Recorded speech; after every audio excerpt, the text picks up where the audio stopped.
Rafael Barajas, el fisgón, dice Lorenzo Córdoba, en México solo el 37% de la población está satisfecha con la democracia, ante un 61% que no lo está, con lo que en México hay, afirma el informe Latinobarómetro, tierra fértil para autoritarismos y populismos. Carajo, Rafa, ya te veía yo la cara que estás tú desde el Instituto Nacional de Formación Política de Morena, promoviendo el autoritarismo, el populismo.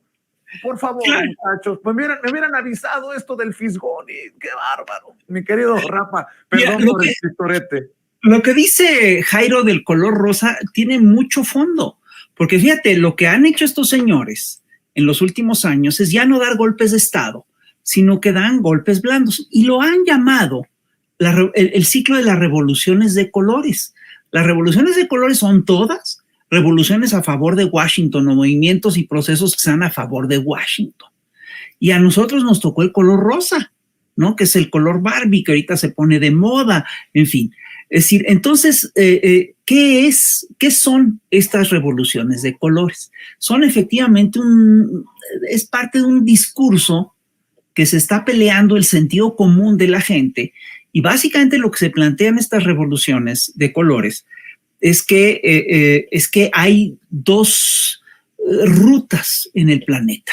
Solo hay dos caminos en el mundo. Uno es el libre comercio, con toda su lógica, con sus hegemonías, que al final pues, es una dictadura del mercado, ¿sí? Y la otra ruta es todo lo que es lo que no está centrado en el mercado, lo que está centrado en las gentes, en las lógicas cotidianas, en el libre mercado, tal. Pero fíjate, lo que están defendiendo es un tipo específico de democracia que se impulsó a partir de la década de 1980, que es lo que ellos llamaban las democracias del libre comercio. La lógica de que el libre comercio iba aparejado de la democracia. Si había libre comercio, había de manera automática democracia, y una prueba de ella era Estados Unidos, otra prueba de ella era Inglaterra, donde tienen una monarquía todavía, ¿no? Es una cosa un poco curiosa. Es decir, el razonamiento tenía sus fallas, ¿no? Por supuesto, pero era como muy sólido. Entonces promovieron a toda una serie de empresarios para que llegaran al poder y que promovieran las lógicas del libre comercio. Promovieron, entre otras cosas, a Menem en Argentina, a Fox en México, tal. Y lo que promovieron también es una suerte de bipartidismo muy al estilo norteamericano. Aquí en México no cuajó tan bien, porque salió el PRD, salió la opción de la izquierda, entonces eso no les funcionó muy bien, pero al final de cuentas sí lograron armar un sistema de partidos que tenía mucha relación con las lógicas del bipartidismo norteamericano. Es lo que hoy conocemos como el PRIAN-RD, ¿no? Es decir, y sobre todo como el PRIAN, porque el PRD está en total vía de extinción. Ese bipartidismo lo que es una estrategia que lo que hace es que saca de la escena política a todo un sector que tiene reivindicaciones concretas y que normalmente se aglutinaba alrededor de la izquierda. Entonces, cuando Lorenzo Córdoba habla de que ya no se cree en esta democracia, está hablando de esa democracia, de la democracia bipartidista que se consolidó en América Latina entre 1880 y la primera década del siglo XXI, ¿sí? Y una de las herramientas, es decir, alrededor de este esquema de partidos, establecer este esquema de partidos en México sí implicó una pequeña reforma del Estado. Y la hicieron a la chita callando, ¿sí? A través de reformas constitucionales, ¿sí? Y crearon institutos como el INE, como el Tribunal Electoral, etc.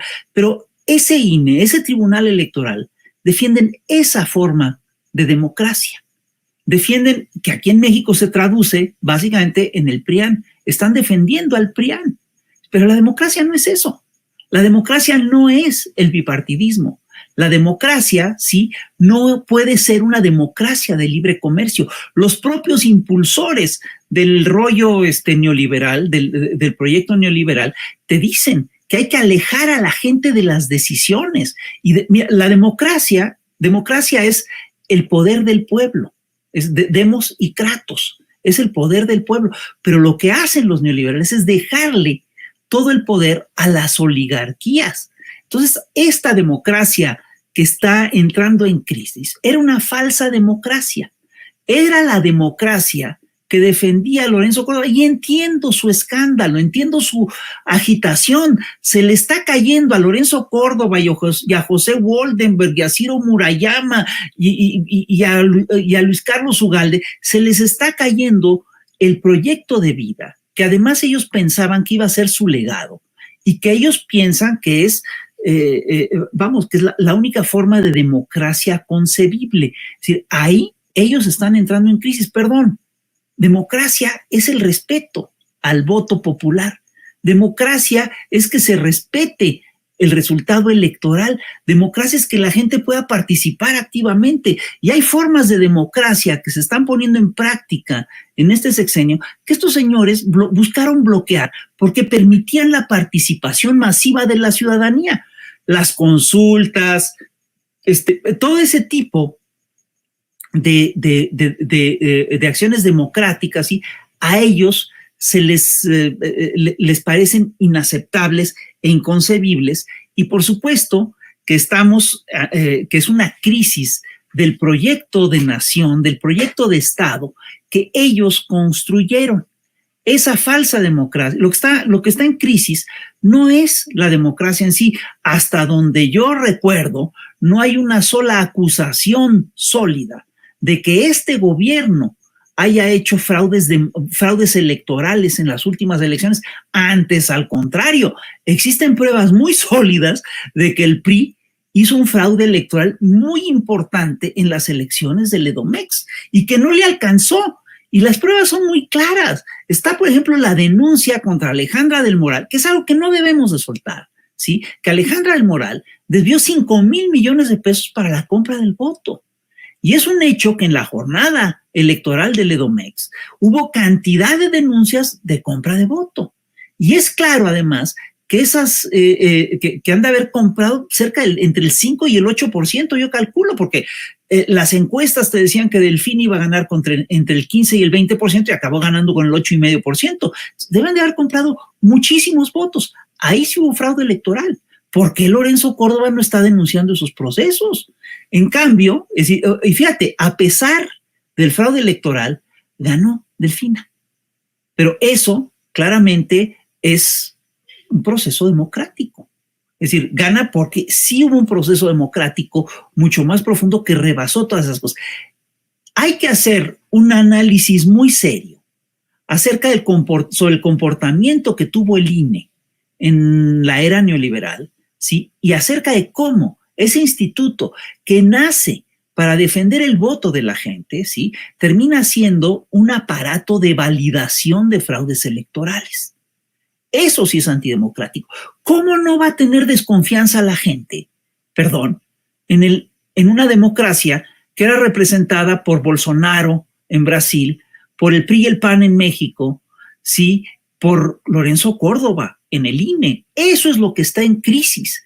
Y sí, claro que necesitamos reformar el Estado y necesitamos cambiar leyes y necesitamos cambiar un montón de cosas para que se tenga una democracia de a de veras, una democracia auténtica. ¿Qué quiero decir con una democracia auténtica? Una democracia en la que el voto sea respetado, en la que un ciudadano sea un voto. Y necesitamos también hacer una reforma profunda del Estado para que tengamos justicia, una justicia real, una justicia en la cual no sea el dinero el que determine el grado de justicia que vas a obtener, sino que una justicia en la cual los jueces no puedan liberar fácilmente a pedófilos, a violadores, a asesinos, a defraudadores electorales, a criminales de guerra, etcétera. Ese es el tipo de reforma del Estado que necesitamos. Y sí, está en crisis el mundo de Lorenzo Córdoba y su revolución rosa no va a funcionar o no está funcionando. Y una prueba de ello es muy sencilla. Estamos hablando de cómo las oligarquías incluso se están beneficiando de la reactivación del proceso económico en México, del mercado interno. Y ellas mismas deben de tener una crisis muy importante. Hace poco salió un reportaje muy interesante, creo que fue en Sin embargo, lo sacó Álvaro Delgado, perdón, en el que plantea que Mexicanos contra la Corrupción y la Impunidad ha perdido en unos cuantos años, en los últimos 6 años, muchísimo financiamiento. En el 2016, perdón, tenían un financiamiento de 136 millones, tuvieron un financiamiento de 136 millones y en el 2022 solo recaudaron 32 millones de pesos. ¿Y de dónde viene ese dinero? Viene de parte del sector privado, viene del papá de Claudia X González, es el principal aportador a Mexicanos contra la Corrupción y la Impunidad, viene de empresarios como Díaz Morodo, de empresarios como del Valle, como los del Valle, en fin, pero viene también, ¿sí?, de este organismo que financia las revoluciones de colores, y con eso regreso al principio de mi intervención, ¿sí?, que es la National Endowment for Democracy, que está vinculada a la CIA. Es Washington quien está detrás de estas revoluciones de colores. Pues siempre es un placer saludarlos a los tres y vamos a cerrar aquí esta mesa de diálogo invitando a la audiencia a que te siga, sobre todo ahora que andan tan ocupados en el Instituto Nacional de Formación Política de Morena, mi querido Rafael. Sí, por supuesto, sigan las redes del Instituto Nacional de Formación Política, que estamos haciendo unas consultas que son importantísimas. Les pedimos que participen en el debate, que vean los foros que estamos haciendo, que vean las conferencias que estamos haciendo, las pueden ver por Zoom, pueden ir presencialmente ahí a Pantitlán, a Calzada de Guadalupe, ¿no? Cerca a una cuadra del metro Pantitlán, pueden ver estas cosas también diferidas en YouTube, etcétera. Tenemos toda esa información y por favor, sobre todo, asistan a las asambleas a debatir. Esta semana vamos a debatir sobre temas muy importantes. Vamos a debatir acerca de la reforma del Estado. Vamos a debatir acerca de lo que es, vamos a debatir acerca de lo que son las políticas de bienestar. Vamos a debatir acerca de la importancia de la soberanía eléctrica y de la soberanía energética. Son temas importantes y pues yo sí creo que se está recogiendo la opinión de un montón de gente. Se ha participado muchísima gente en estos procesos. Está intenso el debate, está bonito y está de buen nivel. Entonces los invitamos a que vayan. Está divertido además. Y claro, bueno, que sí. Pueden ver eso en las redes del instituto y yo estoy en fisgonmonero@yahoo.com.mx en Twitter. @fisgonmonero, así lo encuentra el querido Rafael Barajas, el Fisgón. Mi querido Julio Broniman, ¿cómo te encontramos a ti? Pues bueno, primero que nada, Vicente, muchas gracias nuevamente por esta invitación y la verdad por alternar en esta mesa de análisis de lujo. Les mando un saludo a la distancia a todas las personas que están viendo la transmisión y los que están conectados en el chat. Y a mí me pueden seguir en Twitter como @César_Bron. @César_Bron. Ahí me pueden seguir. Claro que sí, muchas gracias, Julio. Y por cierto, ahora que estábamos hablando del Instituto Nacional de Formación Política de Morena, se necesita de todos, claudistas, adanistas,